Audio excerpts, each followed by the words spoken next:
안녕하십니까. 행복한 아침 이재용입니다. 안녕하세요. 장예인입니다. 오늘은 2월 15일 수요일이고요. 날씨부터 알아보겠습니다. 박소영 기상캐스터. 네, 날씨 요정 박소연입니다. 오늘도 이맘때 겨울 추위가 나타나고 있습니다. 현재 서울의 기온은 영하 1.1도로 어제와 비슷한 추위 보이고 있는데요. 오늘 출근길도 따뜻한 옷차림 해주셔야겠습니다. 네, 벌써 봄이 오나 했는데 겨울은 겨울입니다. 날이 다시 추워졌는데요. 오늘 날씨 어떤지 구체적으로 전해주세요. 네, 오늘 전국이 대체로 흐린 가운데 공기는 깨끗하겠습니다. 동해안 지역은 사흘째 눈이 내리고 있는데요. 현재 시간당 1에서 3cm 안팎의 강한 눈이 집중되면서 동해안을 중심으로는 대설주의보가, 특히 울진에는 대설경보가 발효 중입니다. 오후까지 강원 영동과 경북 북부 동해안에는 최고 8cm의 눈이 더 내리겠고요. 제주에는 내일 낮까지 5에서 20mm의 비가 내리겠습니다. 교통안전에 주의하셔야겠습니다. 현재 전 해상에는 풍랑특보가 발효된 가운데 물결이 최고 4m로 매우 거세게 일겠습니다. 동해안에서는 너울성 파도도 강하게 밀려와서 해안가 접근을 자제하셔야겠습니다. 이 시각 현재 기온 살펴보겠습니다. 서울은 영하 1.1도, 대전은 0.5도, 대구는 1.5도 가리키고 있습니다. 오늘 한낮에는 어제보다 기온이 더 내려갈 텐데요. 서울은 7도, 광주와 부산은 6도가 예상됩니다. 다가오는 주말에는 날이 반짝 온화해지겠고요. 충청 이남에는 비 소식이 있습니다. 지금까지 날씨 전해드렸습니다.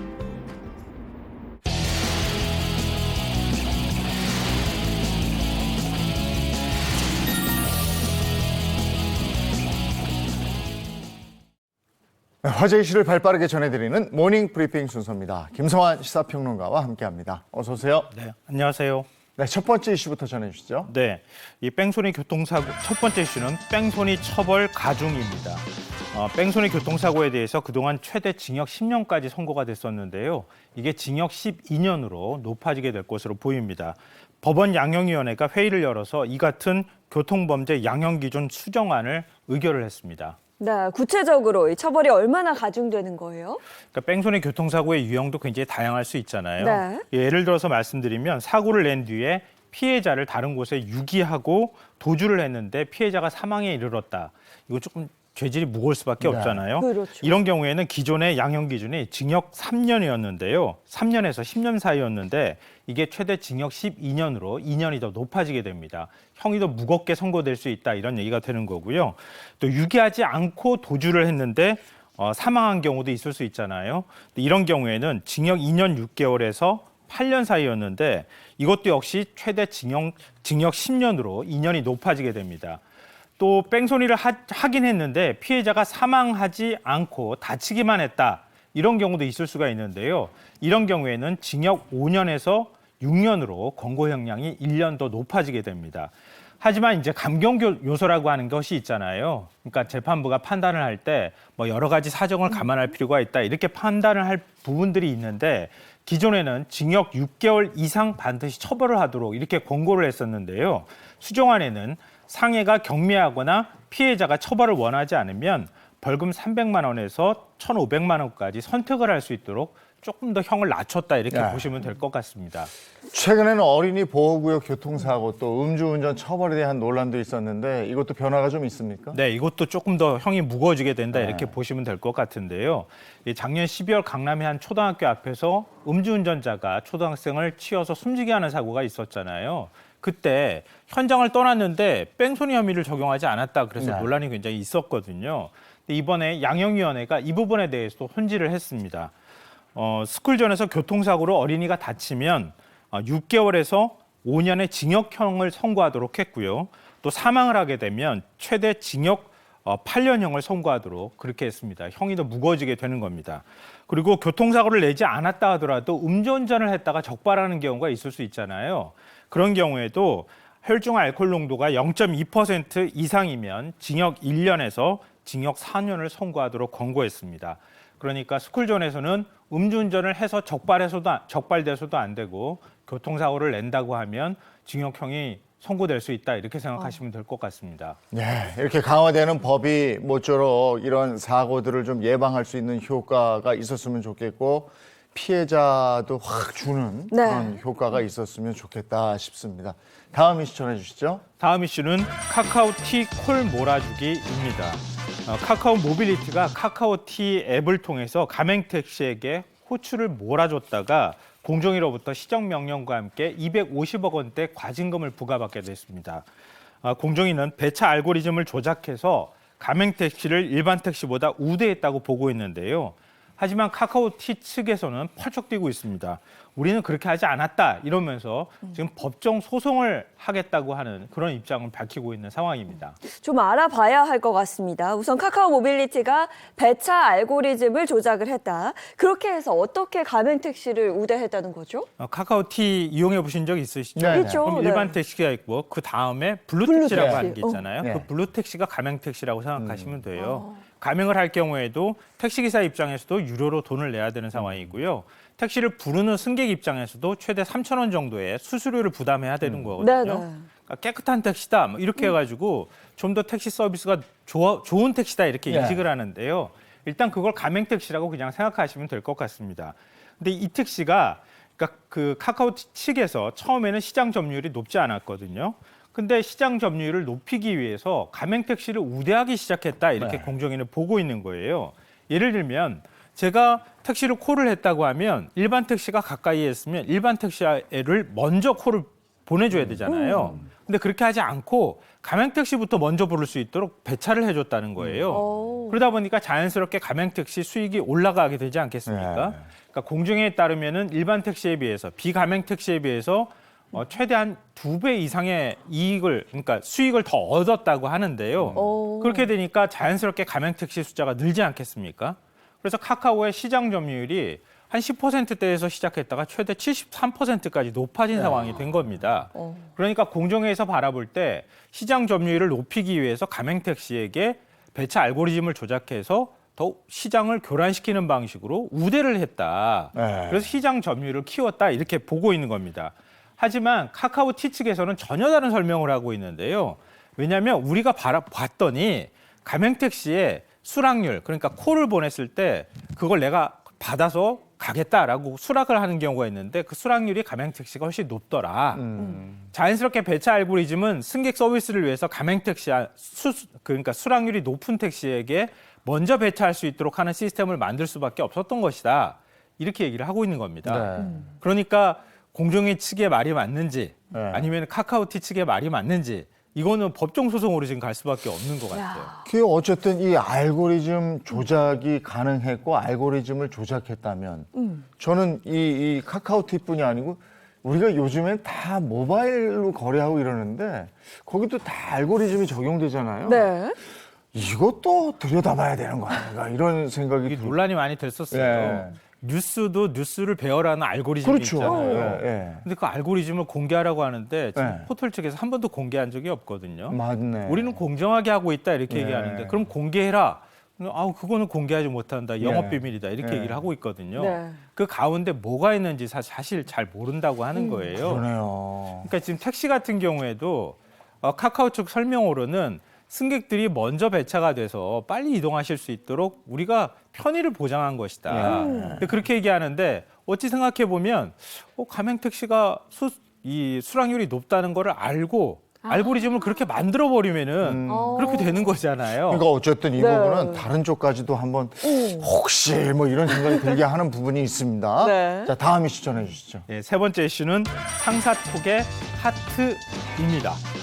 그러니까 최근에 직장인 익명 커뮤니티에 상사 카톡에 하트 단다는 신입이라는 제목의 글이 올라왔는데요. 이게 누리꾼들 사이에서 논란이 되고 있습니다. 이 글 쓴 사람은 어리바리한 신입사원이 얼마 전 상사와 카카오톡으로 대화하는 걸 봤더니 상사가 보통 보고를 받으면은 고생하셨어요 이렇게 격려를 하잖아요. 네. 그 격려 메시지 밑에 하트만 뿅 하고 달고 그냥 말았다는 거예요. 근데 신입사원이 상사 메시지에 어떻게 하트만 달고 끝내느냐.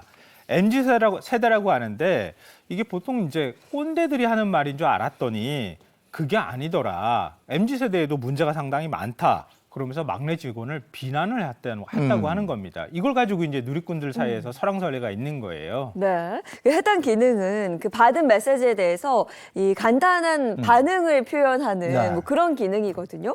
누리꾼들의 반응은 구체적으로 어떤지 궁금하네요. 저도 좀 놀라긴 했는데요. 네. 제가 왜 놀랐는지는 좀 이따 말씀드리고요.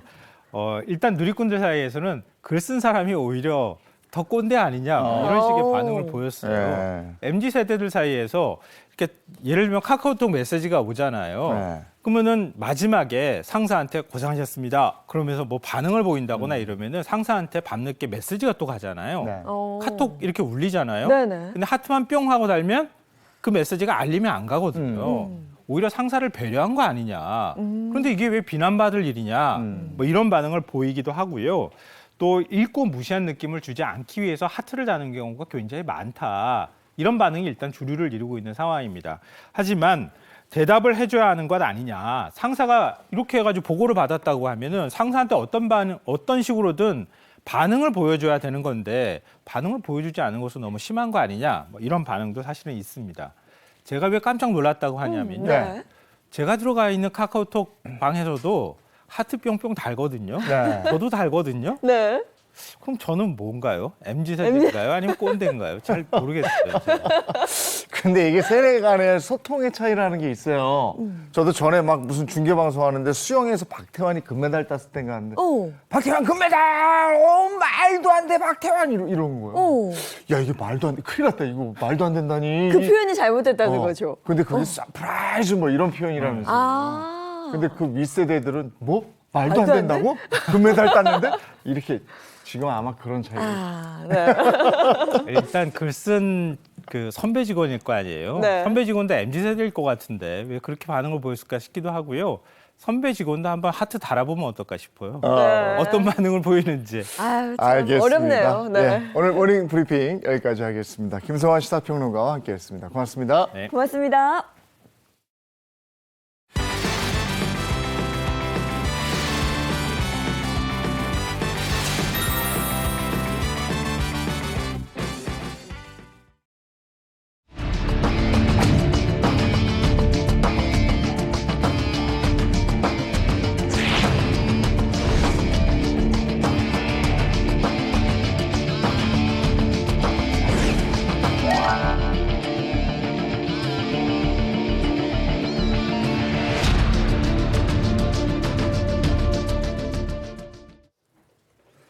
네, 한 주간의 연예 소식 정리해 보겠습니다. 연예 라이브 시간입니다. 네, 오늘도 반가운 세 분과 함께합니다. 인사 먼저 부탁드릴게요. 안녕하세요. 연예계 팩트 사냥꾼 홍정선입니다.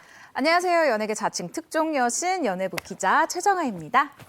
안녕하세요. 발빠른 연예계 소식을 전해드리는 연예 리포터 홍규우입니다. 네, 오늘 연예 라이브 첫 번째 키워드부터 가겠습니다. 뭔가요? 연예 라이브 첫 번째 키워드는 하늘에서 누군가 슛을 부려 고 김성재 묘역 훼손했다입니다.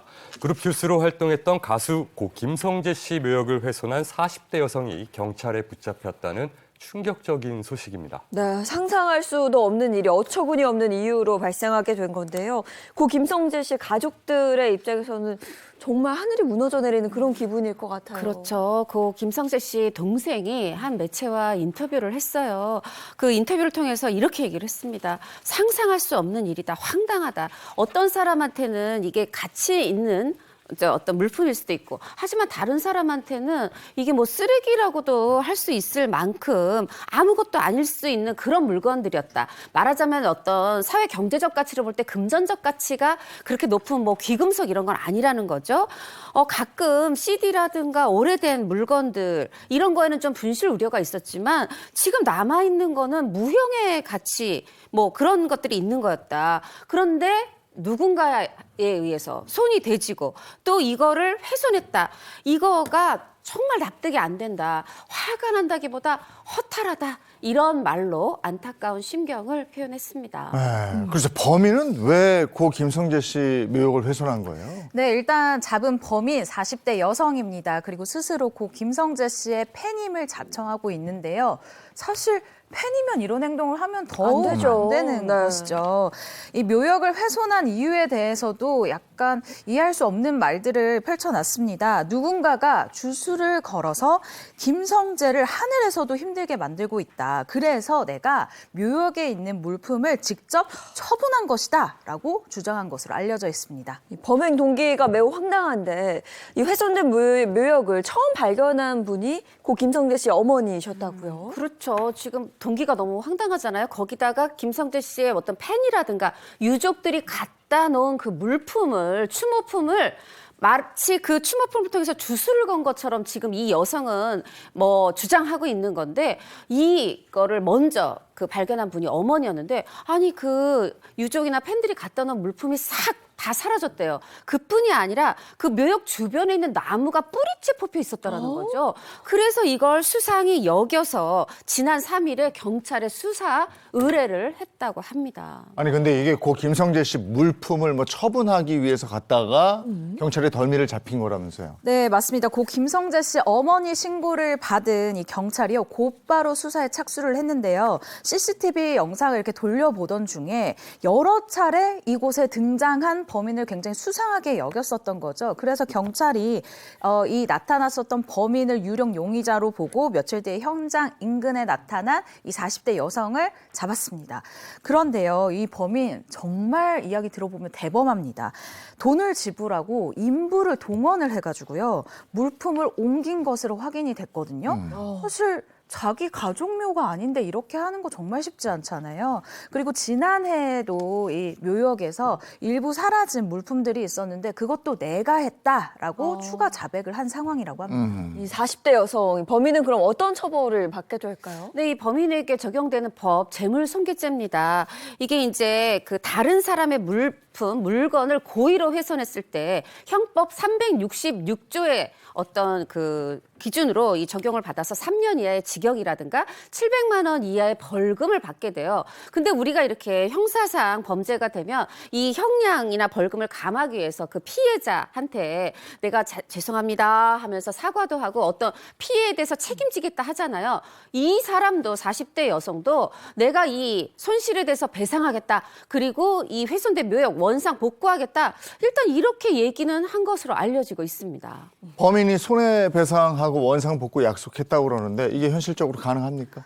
일단 범인이 내가 손해배상 하겠다라고 약속했잖아요. 그런데 이게 대부분 고 김성재 씨의 추모품입니다. 추모품이라 하면 우리가 김성재 씨를 그리워하면서 팬들이 그렸었던 그림도 있을 수 있고요. 그리고 사진에다가 무언가 꾸며놓은 것들일 수도 있고요. 이게 무슨 말이냐? 돈으로 살 수도 없고 추억이 담겨있는 아주 소중한 물건이라는 소리입니다. 이에 대해서요, 고 김성재 씨 동생분 굉장히 분노하는 반응을 보였는데요. 일단 추모품이라는 것 자체가 경제 가치를 매길 수가 없다.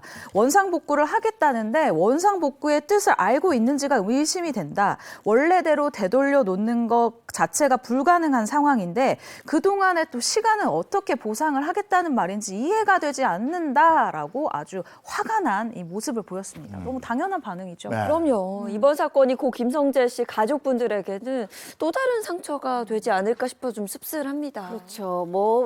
모든 걸 되돌릴 수 없지만 특히 이제 사후 26년 동안 가족과 팬들이 모았던 물품이다 보니까 더욱더 이제 화가 날 수밖에 없는데 동생이 고 김성재 씨의 동생이 이렇게 얘기를 합니다. 지금으로서 해결할 수 있는 거, 뭔가 배상받을 수 있는 거 금전적인 거밖에 없다.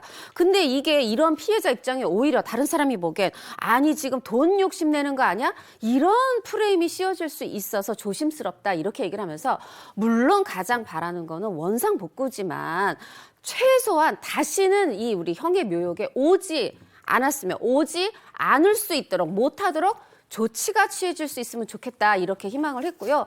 우리 가족뿐이 아니라 다른 사람들에게도 이런 일은 또다시 일어나지 않기를 바란다 이렇게 얘기를 했습니다. 근데 이렇게 추모품이 분실되거나 훼손되거나 이랬을 때 보상받을 수 있는 방법은 없습니까? 사실 이 추모공원뿐만이 아니라 전국의 많은 추모공원들이 같은 방침일 거라고 생각이 듭니다. 김성재 씨가 잠들어 있는 이 추모공원 측에서는요, 개인 추모품의 분실, 훼손 등에 대해서 책임지지 않는다라는 방침을 알렸어요. 일단 꽃 외에 어떠한 추모용품도 놓아둘 수 없으며 분실 이틀 시 공원에선 책임지지 않는다라는 입장을 밝힌 것을 보니까요.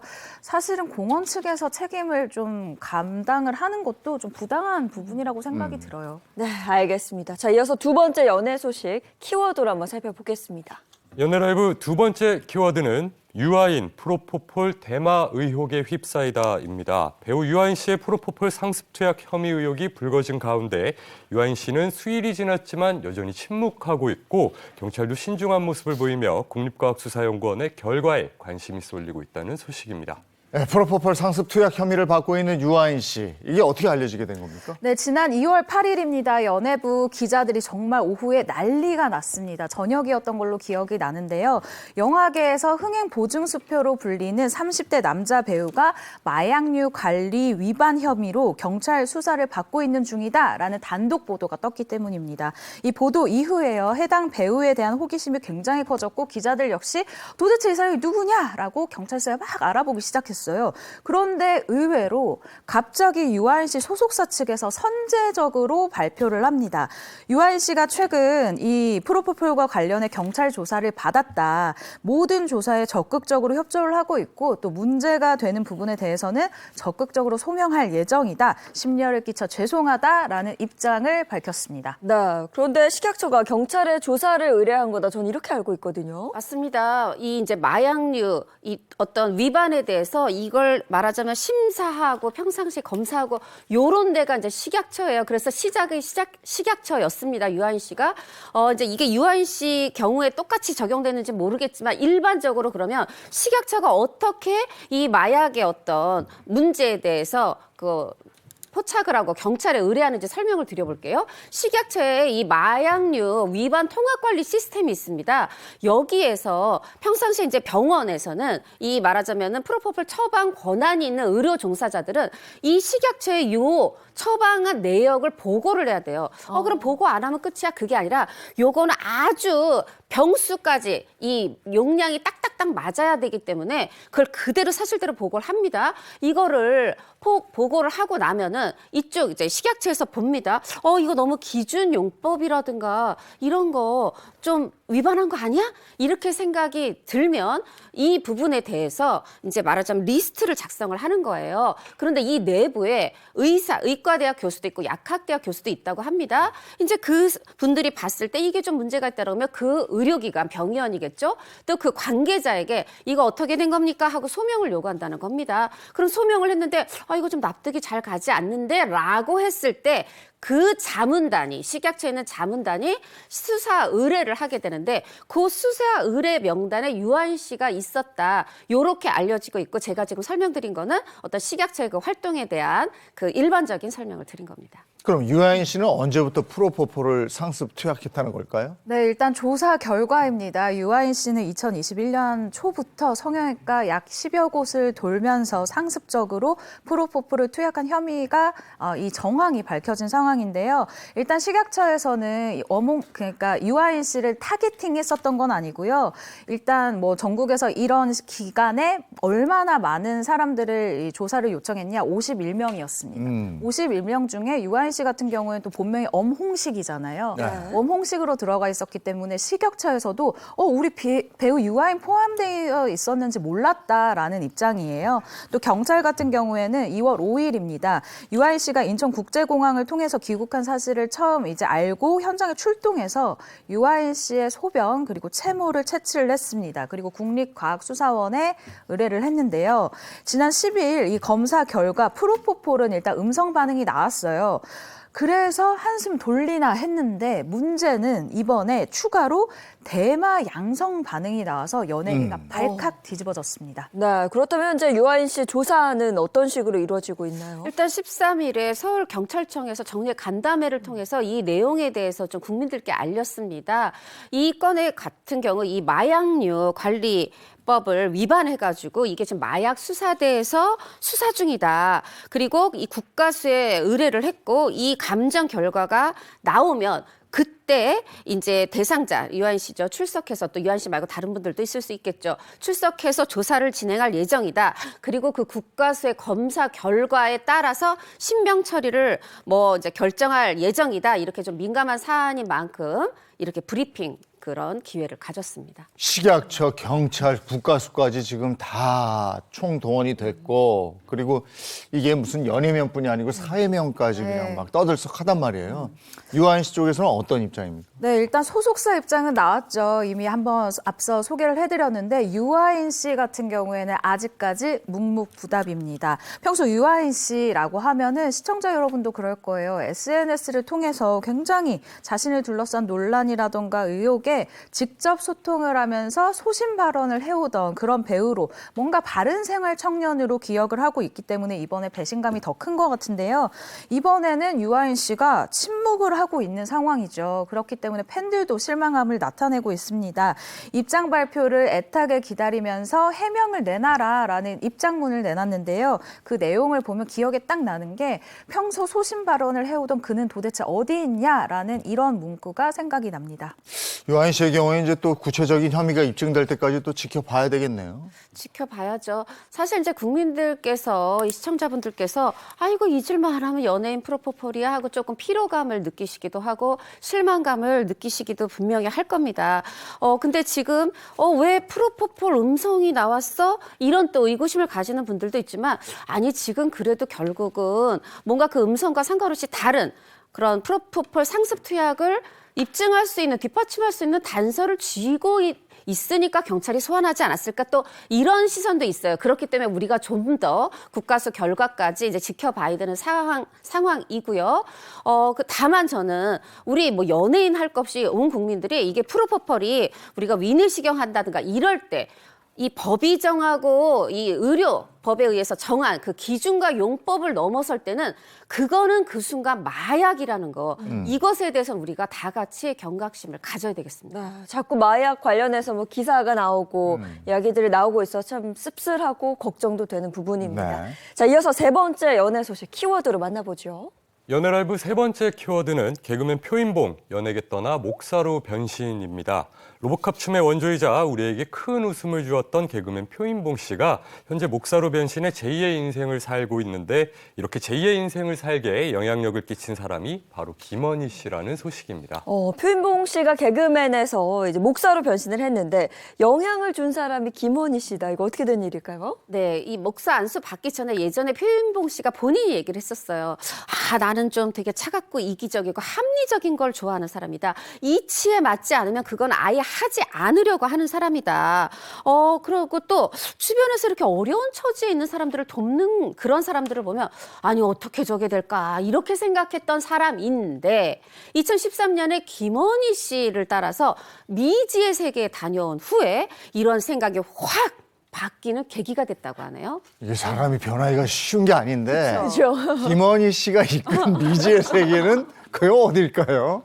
김원희 씨가 이끈 미지의 세계는 2013년 IT로 떠난 봉사 활동이었다고 합니다.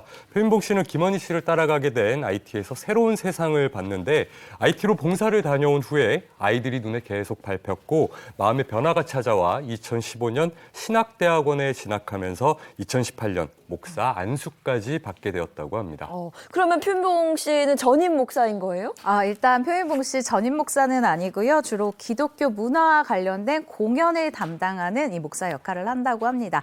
한마디로 쉽게 얘기하자면 기독교 뮤지컬이라던가 뭐 연극을 제작 연출하는 일을 할 것 같은데요. 또 선교와 관련된 일들을 하고 또 워낙 말씀 잘하고 흡입력이 좋잖아요. 이와 관련된 방송 활동도 할 계획이라고 합니다. 알겠습니다. 지금까지 연예 라이브였습니다.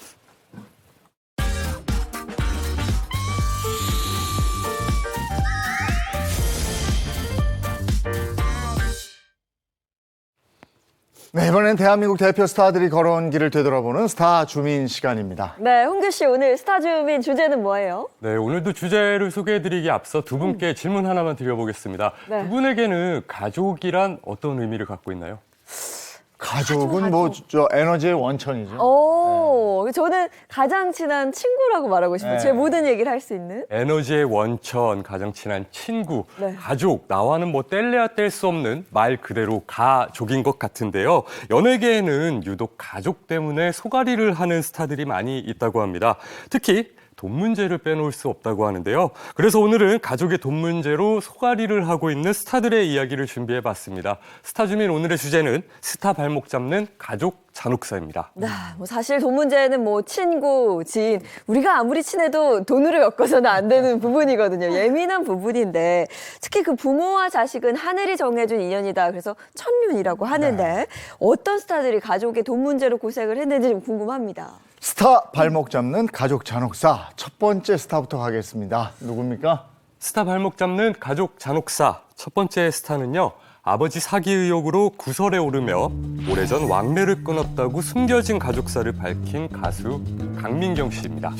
강민경 씨는 얼마 전에 그 열정페이로 또 구설수에 올랐는데 이번에는 강민경 씨 가족이에요. 네, 열정페이 논란으로 자숙 중이었던 강민경 씨, 자숙이 끝나기도 전에 지난 6일이죠. 매체에서 충격적인 보도가 나왔습니다. 강민경 씨 아버지가 사기 혐의로 피소됐다는 사실이 알려지면서 강민경 씨의 가족으로 인한 구설수가 시작됐습니다. 강민경 씨 아버지는 그러면 어떤 이유로 이렇게 고소를 당한 거예요? 아버지 또 이제 여기 오빠도 사실 또 관련이 돼 있어요. 어떤 부분이냐면 이 고소장에 따르면 이 고소인이 19명입니다.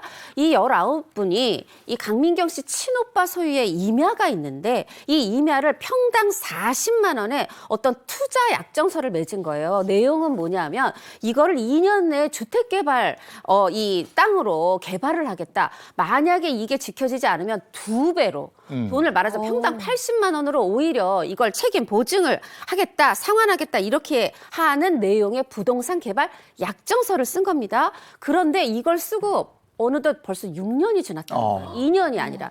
그런데 개발도 되지 않았지만 2배의 어떤 책임도 따르지 않았던 거죠. 그래서 바로 이런 혐의로 약속을 이행하지 않았다, 약정서를 지키지 않았다는 혐의로 이 아버지와 오빠를 고소하게 됐다. 이렇게 고소장에 써 있습니다. 그러면 가장 먼저 고소인들은 강민경 씨의 아버지에게 어떻게 투자를 하게 됐어요? 네, 일단 고소인들의 주장에 따르면 힘들게 모은 돈 총 12억 원을 투자를 했다라고 밝혔습니다.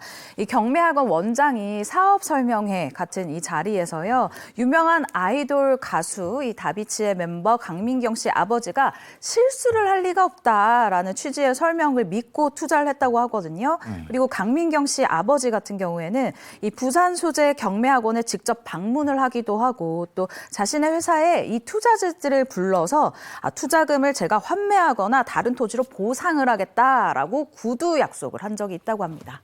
그러면 이 부동산 사기 혐의 논란에 대해서 강민경 씨 아버지 측에서는 어떤 얘기를 하고 있습니까? 완전히 전혀 다른 반대의 얘기, 정면 반박하고 나섰습니다. 강민경 씨 아버지의 주장은 이렇습니다.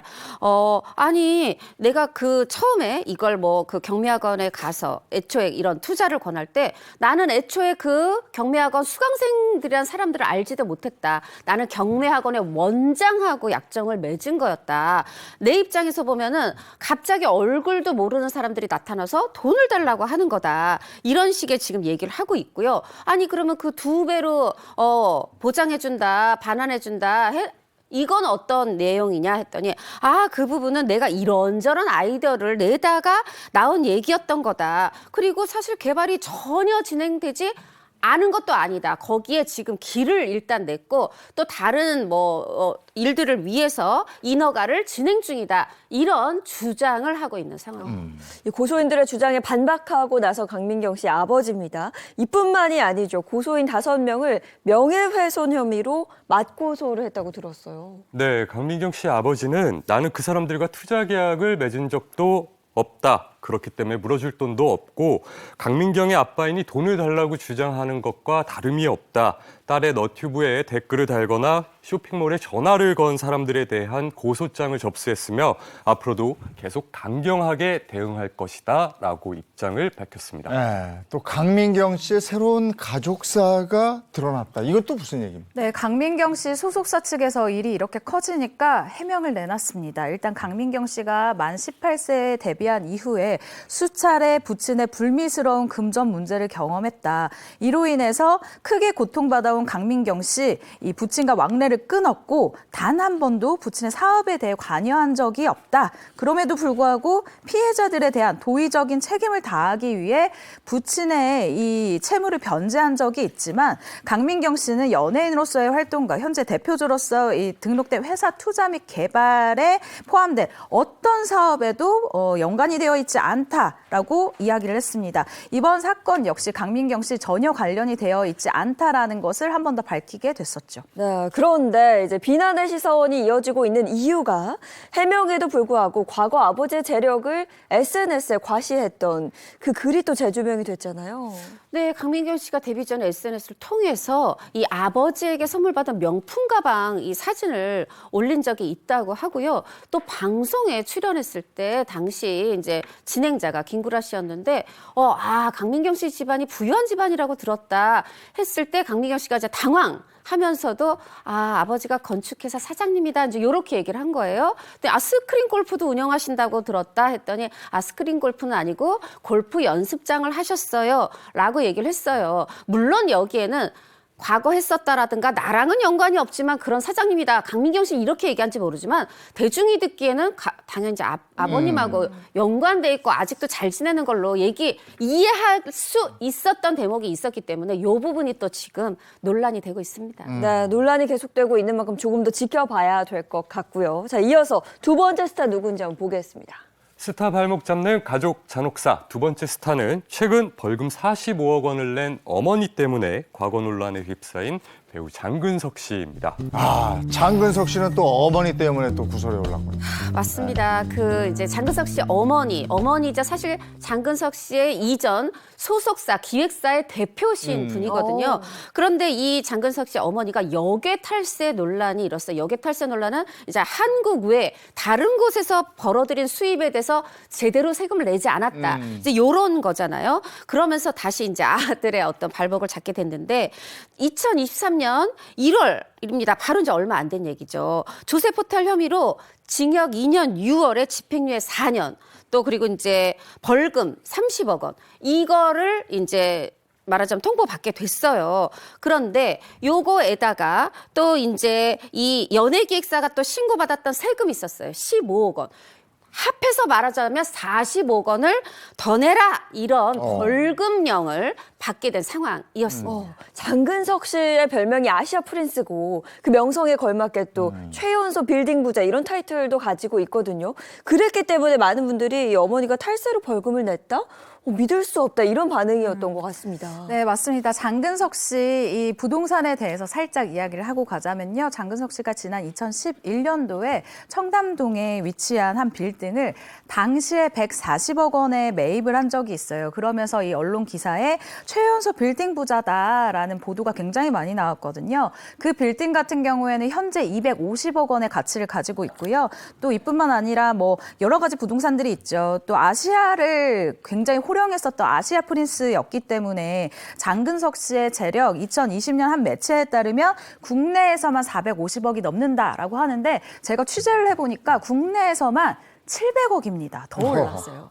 그게 어떻게 가능하냐면 2014년도에 청담동 빌딩을 약 200억 원대에 매입을 했었는데 이게 9년이 지났잖아요. 이 빌딩 가격이 현재 약 500억 원입니다. 시세 차익만 약 300억 원이 생겼고요. 이 빌딩 당분간 팔지 않을 것 같다라는 제가 확신이 드는 게 한 저축은행이 들어가 있더라고요. 그런데 월세만 7천만 원이 나오는 아주 알짜 빌딩이에요. 그리고 시부야에도 사실 또 빌딩이 있어요. 일본 시부야에도 있는데 이 빌딩 같은 경우에는 약 10여 년 전에 샀을 때 그 당시에 600억 원이었습니다. 그러니까 지금 시간이 지난 걸 생각해 보면 글쎄요, 저는 이게 얼마인지 사실 가늠이 잘 되지 않을 정도긴 하네요. 약 1,300억 원 이상의 부동산을 가지고 있다라는 보도를 많이 나오고 있습니다. 역시 부동산인 건가요? 아니 근데 장근석 씨 어머니는 근데 어떻게 탈세를 한 거예요? 자, 이제 일단 이 30억 원, 15억 원 제가 네. 말씀드렸는데요. 30억 원 어머니라면 어머니한테 벌금이고 15억 원은 이 또 기획사에 내려진 벌금이었거든요.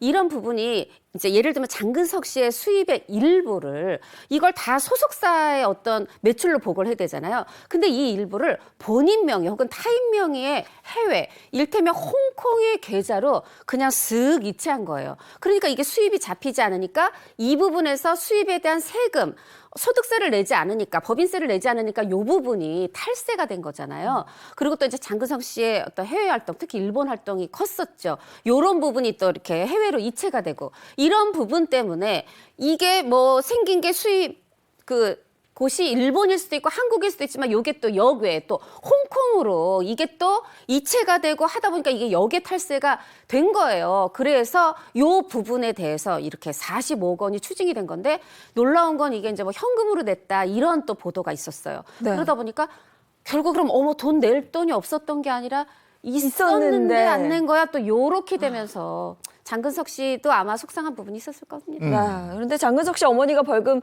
45억 원을 냈는데 황제 노역을 막았다 뭐 이런 얘기가 있더라고요. 네, 막았다라는 표현이 사실 굉장히 적절할 것 같습니다. 현행법에서는요, 벌금이나 과료를 내지 못할 경우에 이 노역을 통해서 차감할 수 있는 이런 법을 두고 있습니다. 그러니까 노동으로 내가 내야 되는 벌금을 대신하는 것인데요. 장근석 씨 어머니의 이 최대 환영 유치일이 1000일입니다. 1000일인데 아까 벌금이 45억이라고 그랬죠. 네. 벌금 납부를 만약에 내가 거부를 한다면 이게 뭐 대충 추산을 해보니 하루에 300만 원어치의 노역을 대신하는 것이나 마찬가지인 상황이었던 거예요. 우리가 사회에서 일을 할 때 어떤 일을 해야 300만 원을 벌 수 그러게. 있을까요? 그렇죠, 하루에. 하루에. 그렇기 때문에 황제 노역이다라는 말이 나온 건데요. 검찰이 또 누굽니까? 이 장근석 씨의 해외 사업을 좀 배려를 해주고 분납을 통해서 자진 납부를 해라라고 설득을 하는 형식을 통해서 이 벌금을 모두 받을 수 있었다고 합니다. 여기서 이제 또 한 가지 짚고 넘어가야 될 게 장근석 씨는 어머니의 이런 탈세 부분 이거 전혀 몰랐나 이 부분이죠. 그렇죠. 대중은 조금 의심의 눈초리를 보낼 수 있어요. 왜냐하면 15억 부분은 분명히 소속사에서 벌금을 받았으니까요. 그런데 장근석 씨는 단호한 태도를 보였습니다. 아니 어떤 거냐면 이번 어머니 일로 인해서 누구보다도 내가 큰 충격을 받았고 참담함을 느끼고 있다. 이런 어떤 공적인 업무에서 어머니가 보여준 모습에 크게 실망을 했고 이 모든 사실을 나한테 숨긴 거에 대해서 가족으로서도 신뢰를 잃었다. 말하자면 소속사 대표로서도 어머니로서도 신뢰를 잃었다 하면서 선을 강하게 긋는 모습을 보였죠. 가족 간의 신뢰를 잃은 장근석 씨 손절하는 어떻게 보면 초강수를 둔 거나 마찬가지네요. 네, 장근석 씨 가족의 경우에는 패밀리 비즈니스에 균열이 가다가 완전히 깨져버린 경우라고 할 수 있겠는데요. 이건 그 어떤 형태의 사회적 관계보다 더 뼈아플 수밖에 없었겠죠. 가족이니까 신뢰한다는 그 당연함이 깨졌기 때문인데요. 이 일을 계기로 장근석 씨는 가족 경영 체제를 탈피하고 홀로서기를 선언해 현재는 1인 기획사 체제를 유지하고 있다고 합니다.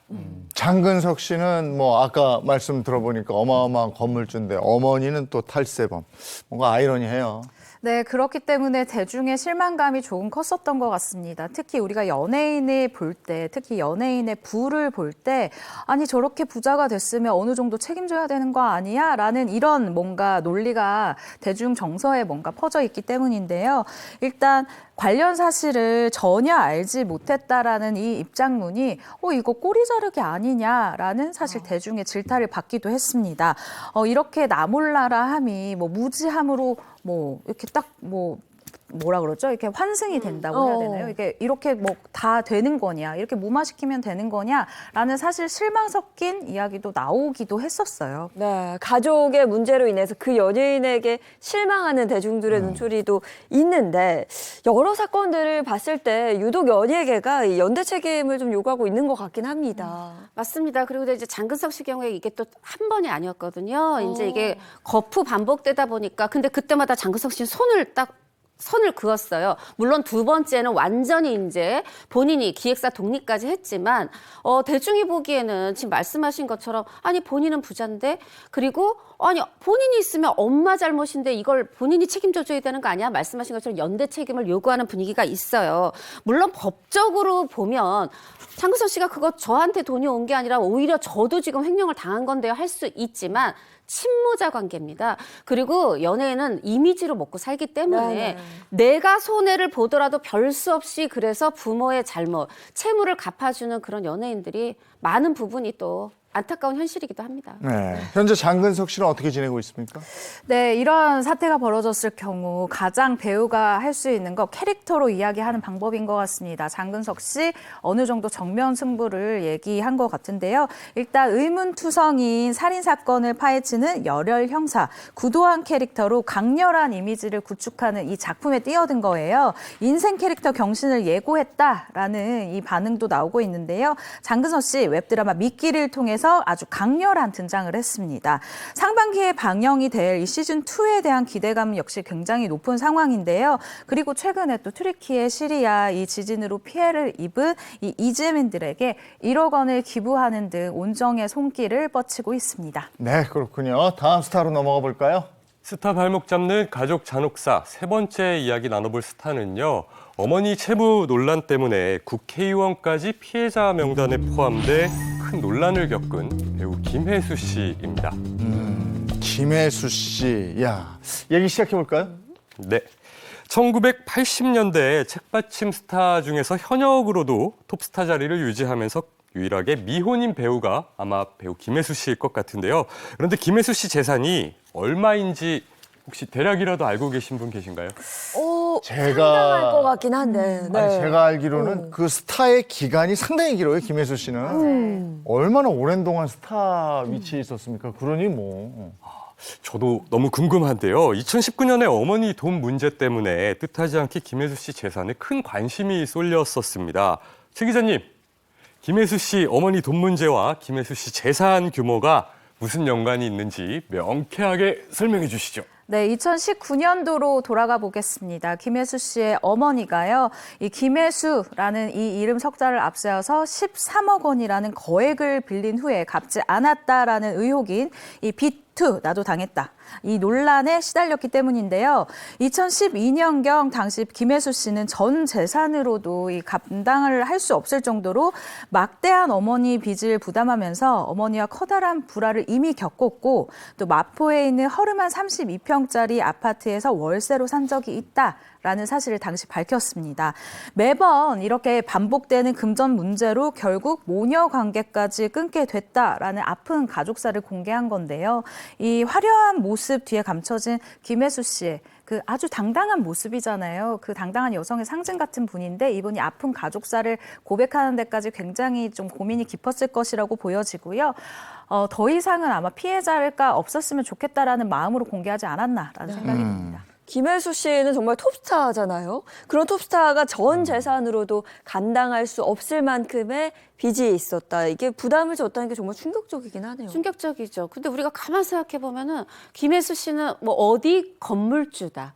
이런 보도를 본 적이 없어요. 그러네. 어렸을 때부터 16, 17살부터 꾸준히 활동을 하는데 이게 그러니까 하루 이틀 일이 아니라 계속 좀 돈은 새나가고 있었던 모양이에요. 네. 그래도 워낙에 뭐 꾸준히 정말 벌다 보니까 굉장히 한 2012년경에는 뭐 전통적인 부촌이라고 하는 거기에 단독 주택도 있고 뭐 이렇게 좀 그리고 당시 생각을 해보시면 그 이전부터 뭐 거의 뭐 한 1991년도부터 방송 출연하죠, 영화 출연하죠, CF 출연하죠, 노래도 잘해서 음반도 내죠.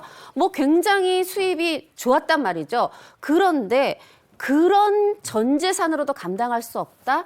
정말 뭐 단독 주택도 다 팔고 심지어 다 팔고 이사를 가는데 전세 보증금도 없을 만큼 월세를 얻어야 할 만큼 정말 사실은 내가 30년을 정말 거의 벌어온 이런 돈을 다 털어서 그러니까 정확히는 한 뭐 20몇 년이겠죠. 다 털어서 이거를 엄마 빚 갚는 데 쓴 거예요. 최선의 노력을 정말 다 했던 거죠. 뭐 우리가 예를 들어서 최근 게 안 나온다 그러는데 옛날에는 꼭 소득 순위 이런 발표가 있었어요. 네. 1991년도만 해도 이때 완전히 뭐 제일 뭐 연애 연예인 중에서 수입 많이 버는 사람 하면 탑5에는 꼭 들고 이런 식의 김혜수 씨였는데 전 재산을 탕진했다? 정말 최소 수백억 원의 빚이었다. 이렇게 생각할 수밖에 없는 대목입니다. 제가 여기 듣기로도 30여 년 전 수입이 5억 4천만 원 연수입인 것 같은데 30여 년 전에 지금 아니고. 지금도 네. 이러면 엄청난 건데 30여 년 전이면요. 야, 이게 진짜 아까 수백억 말씀하셨지만 네. 이게 뭐 보통 재산이 아니었을 텐데 이게 지금 없는 거예요. 네. 그래서 저 연예인들 보면 무슨 빌딩 부자 뭐 여기에 김혜수 씨 이름을 제가 그래서 못 들어봤거든요. 그러니까요. 돈 문제로 인해서 이렇게 김혜수 씨 가족들의 이런 사연이 알려지면서 과거에 이제 김혜수 씨 어머니와 김혜수 씨가 어떤 관계였는지 궁금해지는데요. 뭐 어떤 모녀가 그렇지 않겠습니까마는 김혜수 씨와 어머니 이 가정도 일도 함께 다니는 아주 돈독한 사이였습니다. 김혜수 씨가요 중학교 3학년이던 때에 CF 마일로라는 광고로 이 데뷔를 했고 아주 깜찍한 이 인상을 남긴 바가 있죠. 그리고 그해 12월입니다. 영화 깜보로 정식 데뷔를 하게 되는데요. 그리고 87년에 드라마 3호곡으로 출연을 하는데 이때 고등학교 2학년이었는데요. 사극에서 아들까지 둔 30대 여인으로 등장을 했습니다. 이미 뭐랄까요 굉장히 좀 성숙한 연기력을 인정받았다고 해야 되는데 이 작품 같은 경우에는 김혜수 씨가 연기에 대한 자세를 가다듬을 수 있는 굉장히 중요한 작품이었다고 해요. 이렇듯 김혜수 씨가 연기에만 이 연예계 활동에만 아주 충실할 수 있었던 이유 옆에서 든든한 조력자인 어머니가 있었기 때문인데요. 일단 김혜수 씨가 데뷔 때부터 김혜수 씨의 뒤를 어머니가 아주 그림자처럼 따라다니면서 매니저 역할을 다 해줬고 인터뷰 때도 다 함께 했었고요. 심지어는 친구를 만날 때도 어머니가 그 자리를 함께 하시는 경우들이 왕왕 있었다고 해요. 김혜수 씨 역시 어머니가 없었다면 오늘날의 김혜수는 없었다라고 공개적으로 어머니에 대한 존경의 마음을 나타내기도 했습니다. 그러면 김혜수 씨 어머니는 김혜수 씨 매니저 일을 하면서 만났던 그런 인맥을 바탕으로 해서 그렇게 큰 돈을 빌린 건가요? 맞습니다. 사실 그렇다고 볼 수밖에 없는 게 김혜수 씨 어머니가 큰 돈을 빌릴 수 있었던 거. 김혜수 씨의 유명세가 있고요. 그리고 또 하나는 김혜수는 갚아준대. 이 믿음도 저는 한몫했다고 생각해요. 제가 이제 김혜수 씨랑 예전에 드라마를 함께했던 분께 들었는데 그 탤런트 분한테 촬영장으로도 찾아오고 연락이 오고 이러는 거예요. 그러면 김혜수 씨는 촬영에 방해가 될까 봐 그거를 언론은 제가 갚아드릴게요 하고 빨리빨리 갚아드리고 좀 이런 부분이 있었다는 거죠. 근데 반면 김혜수 씨 어머니는 나는 딸 팔아서 돈 빌린 적은 없다. 물론 김혜수 엄마니까 빌려준 건 있었을 거다. 이렇게 얘기를 한 적이 있다고 해요. 이 피해자 중에는 현역 국회의원도 있었다고 합니다. 당시 뭐 피해 금액이 한 2억 5천만 원이었는데 이걸 민사소송을 할까도 생각을 했지만 현역 의원이다 보니까 소송까지는 가지 않았다. 이런 또 얘기도 있었습니다. 네, 그렇다면 김혜수 씨 측은 어머니의 비투 논란에 대해서 어떤 입장을 밝혔나요? 네, 김혜수 씨 측은요, 어머니가 십수년 전부터 금전물의 문제를 여러 차례 일으켜왔고, 이로 인해서 김혜수 씨는 자식이라는 이유만으로 이 아무 관계도 없고, 뭐 아무 사이도 아닌 이런 채무 금액을 다 떠안았다고 해요. 그리고 이 당시 사건에 대해서 김혜수와 연락을 단절한 어머니가 가족과 아무런 상의나 협의 없이 또 다른 문제를 일으킨 것으로 추정이 된다라고 밝혔고요. 8년 가까이 연락이 끊긴 어머니가 이 혼자 행한 일들을 김혜수가 알 수는 없다. 어머니가 하는 일에 사실 관여를 한 적도 없다라고 밝혔습니다. 근데 이게 이제 그 연예인들 가족들 비투 논란 이럴 때 연예인들이 이제 유명세 때문에 그 책임을 지잖아요. 맞아요. 근데 이게 법적으로 이게 책임이 있어요? 그 갚아야 돼요? 아니 사실 없죠. 김혜수 씨가 계속해서 20몇 년을 갚다가 2012년에 어떻게 보면 네. 의절을 했잖아요. 이미 의절한 지가 8년이 지났는데 2019년에 또 비투가 터졌던 거예요. 그래서 소속사가 정말 이거는 몰랐다, 알고 있었던 게 아니다라는 소속 어떤 그런 그 발표도 했지만 법무법인 김혜수 씨의 측의 법무법인도 동일한 얘기를 내놨어요. 그동안 어떤 일이 있었는지 알 수도 없고 또 법적 책임으로 볼 때도 김혜수 씨가 어머니를 대신해서 돈을 갚아야 될 의무가 전혀 없다, 책임이 없다 이렇게 얘기를 했고 실제로 이거는 변호사, 법무사 측의 법무법인 측의 의견일 뿐이 아니라 이게 소송한 분들이 있었거든요. 대법원까지 가서도 책임질 필요 없다라는 내용이 확정이 됐습니다. 늘 좀 당당하고 멋진 모습을 보여줬기 때문에 이런 속사정이 있는지 정말 몰랐는데요. 마음고생 굉장히 많이 했을 것 같아요. 김혜수 씨는 2020년 영화 내가 죽던 날 개봉 인터뷰에서 가정사 논란을 언급하면서 일을 할 상태가 실제로 아니기도 했지만 심적으로 일을 하고 싶지도 않았다. 내가 괜히 연예인이 돼서 가정 파탄이 됐나 말도 있었고 모든 문제가 이 일을 시작이 됐다는 생각이 컸지만 배우로 살아온 시간을 이렇게 더럽히면서 마감하지 않으리라 생각했다.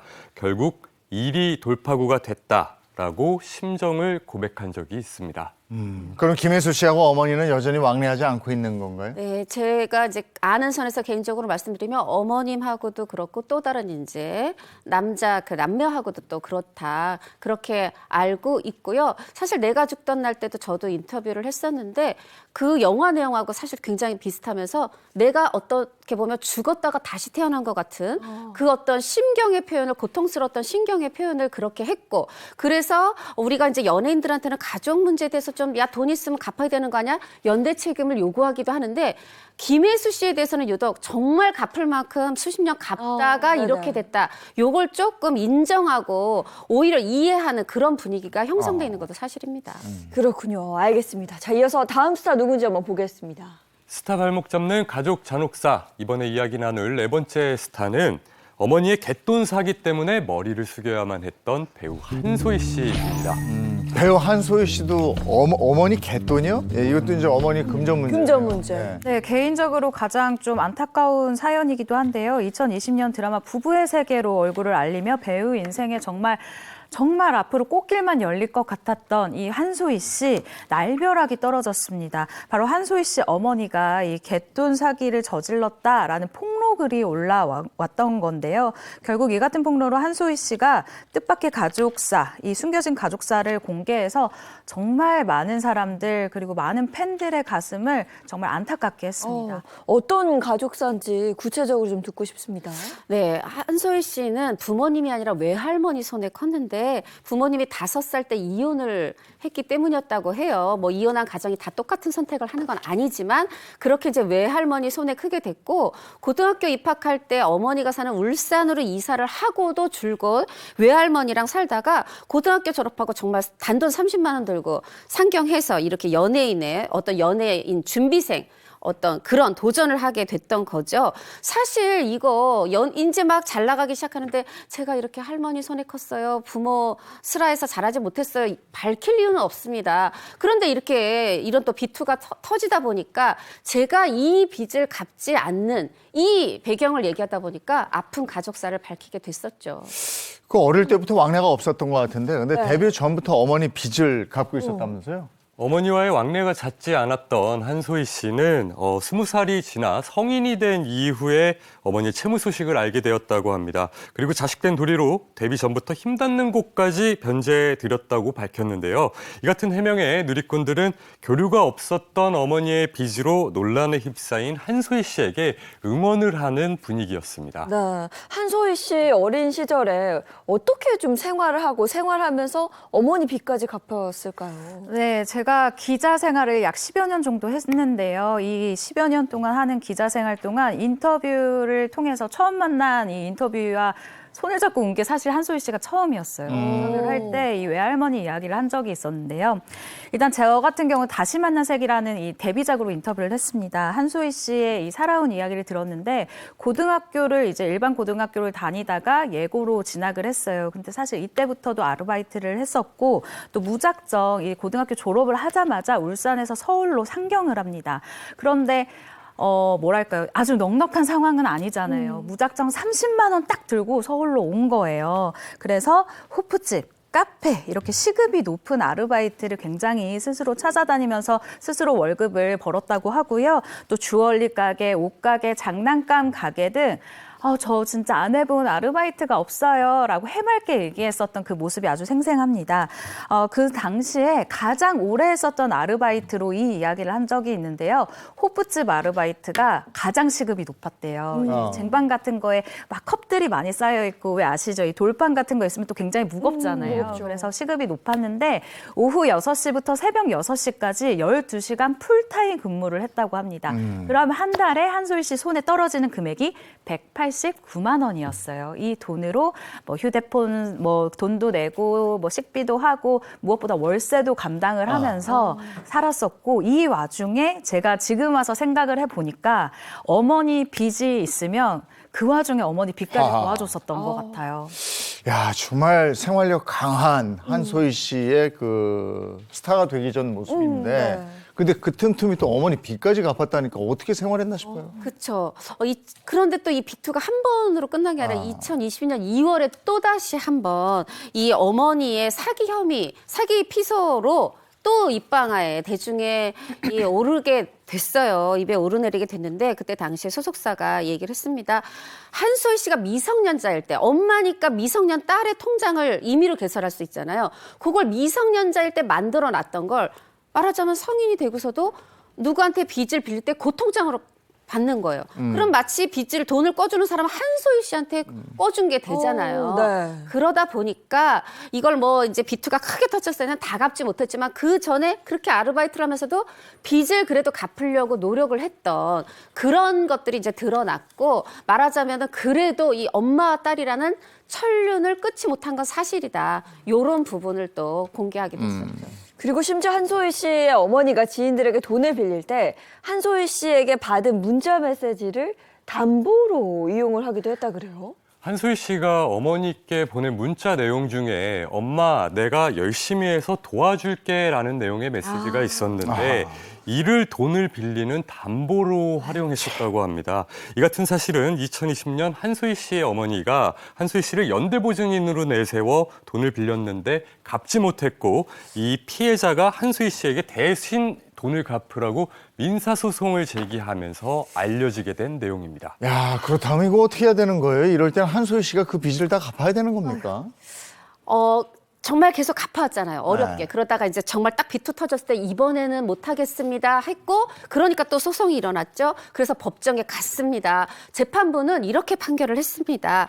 한소희와 무관하게 벌어진 일이다. 내가 열심히 도와줄게. 이거는 기존 빚에 대해서 도와주겠다는 것이 지금 새로 생겨나는 이 빚에 대한 어떤 연대보증인의 어떤 그런 대리권을 수여했다. 대리권을 줬다고 해석할 여지가 없다 이렇게 판결을 했고요. 그렇게 해서 이 소속사에서도 또 한소희 씨도 이 모친의 빚에 대해서 책임질 계획이 앞으로 없다. 피해자께는 죄송하지만 다시는 이런 일이 없었으면 좋겠다. 이 얘기는 뭐냐면 더 이상 제가 갚는다고 하고 저한테 꺼주는 거라고 하는 말 믿지 마세요라고 공개적으로 선언을 했었습니다. 네, 오늘 다시 한번 그게 확인이 됐네요. 네. 자, 다음 스타 얘기요. 스타 발목 잡는 가족 잔혹사. 마지막으로 이야기 나눠볼 스타는 최근 새로 생긴 가족 때문에 소갈이를 하고 있는 가수 겸 배우 이승기 씨입니다. 이승기 씨를 보면 결혼 발표도 했고 이제 불행 끝 행복 시작인 것 같은데 새로운 가족 때문에 소갈이를 한다 이렇게 나왔어요. 어떤 뜻일까요? 네, 바로 배우 이다인 씨의 이 결혼 소식을 함께 결혼한다라는 소식을 전하면서 사실은 팬들과 대중 사이에서 이런저런 막 말들이 피어오르고 있습니다. 일단 이승기 씨의 아내가 될 이다인 씨의 가족에 대해서 굉장히 관심이 쏠리고 있는데요. 이다인 씨는 중견 배우 이 견밀 씨의 둘째 딸입니다. 그리고 언니 같은 경우에는 배우 이유비 씨인데요. 이 배우 집안으로 굉장히 유명해요. 그런데 이다인 씨 이 집안이 이 관심이 이승기 씨랑 결혼한다고 하니까 이다인 씨의 두 아버지에 대한 관심으로 뭔가 확대되고 있는 양상입니다. 이승기 씨의 예비 아내 이다인 씨에게는요, 낳아준 아버지인 배우 이명규 씨가 있고요. 그리고 견미리 씨가 나중에 후에 재혼을 한 새 아버지가 있습니다. 이명규 씨, 지금 어떻게 지내고 있습니까? 네, 견미리 씨는 이제 남이 됐기 때문에 이 얘기가 왜 나야 되나 하겠지만 또 이게 분명히 이유비 씨의 아버지인 건 사실이기 때문에 또 세간의 관심을 받고 있습니다. 이명규 씨가 또 실제로 굉장히 뭐 왕 역할, 숙정 역할 하시고 이렇게 배우로 잘 나가다가 한동안 안 보였죠. 그러다가 2020년경에 방송의 근황이 공개가 됐고 본인이 이제 본인 사정을 밝힌 적이 있었어요. 굉장히 한때는 너무너무 부자였죠. 한국에서도 탤런트 중에 젊은데 유일하게 막 승용차가 있고 또 미국에도 사업하러 간다 하고 뭐 가서 미국에서 부유하게 사는 상황도 공개가 됐었지만 2020년에 알려진 상황은 너무 달랐어요. 생활고로 인해서 찜질방에서 생활을 하고 있는데 그나마 하루에 내는 그 찜질방 요금도 제대로 못 내서 쫓겨난 적이 있는 그런 상황이라고 본인이 밝혔었고 그러다가 그래도 어떤 전도사분을 만나서 우리 교회에서 청소하면서 도와주세요. 이렇게 해서 어떤 일자리 아닌 일자리를 또 얻게 된 거예요. 그리고 이 교회에서 좀 떨어진 또 원룸도 얻게 되는데 그 건물주가 아이고 사정이 딱한 것 같은데 제가 요거 반값만 내세요 해가지고 또 그런 원룸도 구해서 그렇게 생활하는 그런 이제 모습이 보여졌는데 당시 이명규 씨가 얘기를 했었죠. 예전에 미국 살 때 무슨 5,000평짜리 집에 살던 때하고는 비교도 안 되지만 나는 지금 좋다 또 하면서 이런 생활에 적응하는 그런 모습을 보였고 당시 또 이제 딸 둘에 대한 책임감도 보이면서 내가 뭐 이렇게 뭐 도와주지 못해도 아버지로서 부끄럽지는 않게 살겠다 이런 말씀을 하셨고 그동안은 이렇게 특별히 근황이 알려진 게 없는데 계속해서 두 딸의 아버지로서 멋진 좋은 모습 보여주시기를 저도 응원하고 있습니다. 네. 그런데 당시에는 건강이 좀 안 좋으셨다고 했었는데요. 네, 맞습니다. 당시 이명규 씨가요, 알코올성 치매에 걸린 사실을 고백하기도 했습니다. 이혼 후에 1993년 이 아버지에게 물려받은 재산, 이 유산 165억 원을 모두 탕진하고 다 잃었던 이 경험이 있는 이명규 씨예요. 말이 165억이지 당시에 뭐 아이스크림 제 기억에 500원 하던 게 네. 지금 뭐 2,000원 정도 하니까 1993년인데. 정말 165억 원. 엄청난 금액이잖아요. 그런데 이렇게 큰 금액을 한 번에 이렇게 몇 년에 걸쳐서 다 잃어버렸으니 얼마나 속이 상하고 잠이 오지 않겠어요. 이명규 씨 술의 힘을 빌려서 소주 한 병을 이렇게 탁 마시니까 잠을 잘 자게 됐다. 그런데 이게 시간이 지나니까 한 병으로는 안 되고 두 병을 마시고 막 세 병을 마시다 보니까 이 시간이 길어지면 여러분 술 정말 줄이셔야 됩니다. 왜냐면요. 이렇게 술을 오래 많이 마시다 보면 알코올성 치매가 정말 와요. 그래서 다행인 거는요. 당시 방송에서 이명규 씨가 이렇게 얘기를 합니다. 나는 술, 담배 이렇게 나쁜 거 안 한다라고 이 과거 팬들의 마음을 안심시키기도 했습니다. 이다인 씨는 이명규 씨하고 전혀 왕래가 없는 것으로 네. 이렇게 얘기를 들었는데 글쎄 그래도 이명규 씨는 그 친딸의 결혼식이니까 한번 와보고는 싶을 텐데 참 그것도 그러네요. 그러니까요. 그러면 이제 얘기해볼 부분이 이다인 씨를 길러준 새아버지는 어떤 분이에요? 이제 이다인 씨의 새아버지는 견미리 씨가 재혼하면서 이제 아버지가 된 분이죠. 사실 이제 전제로 말씀을 드리면 우리가 이제 이승기 씨 결혼 소식 얘기하면서 견미리 씨, 이유비 씨, 이다인 씨 이렇게 스타 패밀리가 탄생했다 이런 좋은 측면도 말씀을 드렸는데 워낙에 이승기 씨를 좋아하는 팬들이 많다 보니까 우리 누구 결혼할 때 야 이거 무슨 일 없나 하나하나 다 따져보는 이제 그런 상황에서 이런 이 이승기 씨를 향한 염려도 나오고 있다는 걸 말씀드리면서요. 이 이제 새아버지는 지난 2021년에 주가 조작을 통해서 부당이익 취득했다 해서 실형을 선고받았었어요.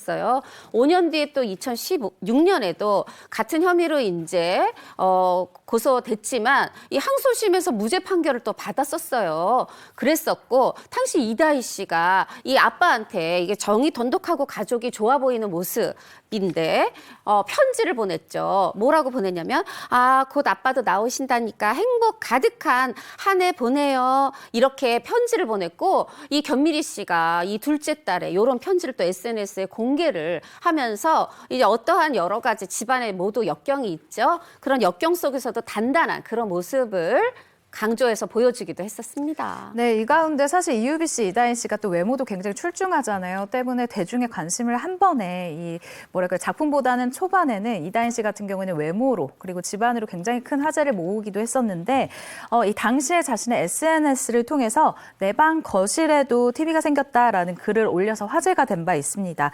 그래서 알 수 있듯 어마어마한 평수 그리고 규모를 자랑하는 집이다라는 걸 알 수가 있는데요. 사실 이다인 씨 입장에서도 속상할 만해요. 이게 작품이 아니라 내 가족이라던가 뭐 이런 외부적인 요소가 더 흥행이 되다 보니 좀 속상하지 않았을까 생각이 드는데 사실 뭐 요즘 같은 경우에는 이렇게 유명 스타의 가족일 경우에는 피해갈 수 없는 어떤 뭐 통과칠해? 뭐 이렇게 인사칠해? 뭐 이렇게 통과 의례 같은 그런 모습이라고 생각이 듭니다. 네, 가족과 관련해서 이야기가 계속 나오고 있는데 그러면 궁금한 부분이 이승기 씨의 가족은 예비 며느리 이다인 씨에 대해서 어떻게 생각을 할까요? 뭐 얘기 나온 게 있을까요? 네, 이승기 씨 어머니가요, 예비 며느리인 이다인 씨에 대해서 엄청난 사랑을 공개적으로 드러냈습니다. 최고의 며느리다라고 설명을 한 건데요. 그 이유에 대해서 다인이의 이 어른을 공경하는 모습이 반했다. 항상 살갑고 사랑스럽게 다가오는 모습이 예쁘다라는 이 예비 며느리 사랑을 드러냈습니다. 그러면서 굉장히 웃는 모습도 예쁘다라는 매력을 전달하기도 했는데요. 승기 옆에서 항상 힘이 되어주는 부분, 든든하게 지원해주는 부분에 대해서도 정말 감동받았다라고 이승기 씨의 이 최근 논란에 대해서도 감접적으로 언급하며 고마움을 표했습니다. 사위 사랑도 대단할 것 같은데요? 맞아요. 견미리 씨도 뭐 본인이 아끼는 염주도 주고 이미 뭐 네. 예비 사위가 아니라 사위의 마음으로 그렇게 아끼고 있다고 소문이 나고 있습니다. 네. 알겠습니다. 오늘은 스타 발목 잡는 가족 잔혹사라는 주제로 얘기 나눠봤습니다. 고맙습니다. 고맙습니다. 감사합니다. 오늘도 날이 쌀쌀해요. 근데 얼마 전에 영하 10도 막 이럴 때 비하면 아무것도 아닌데 네. 그래도 쌀쌀해요. 최근에 좀 따뜻했었잖아요. 봄이 오나 했는데 아직은 아닌 것 같습니다. 오늘도 옷차림 든든히 하시고요. 저희는 내일 아침 7시 30분에 돌아오겠습니다. 행복한 아침, 행복한 하루 되십시오. 고맙습니다. 고맙습니다.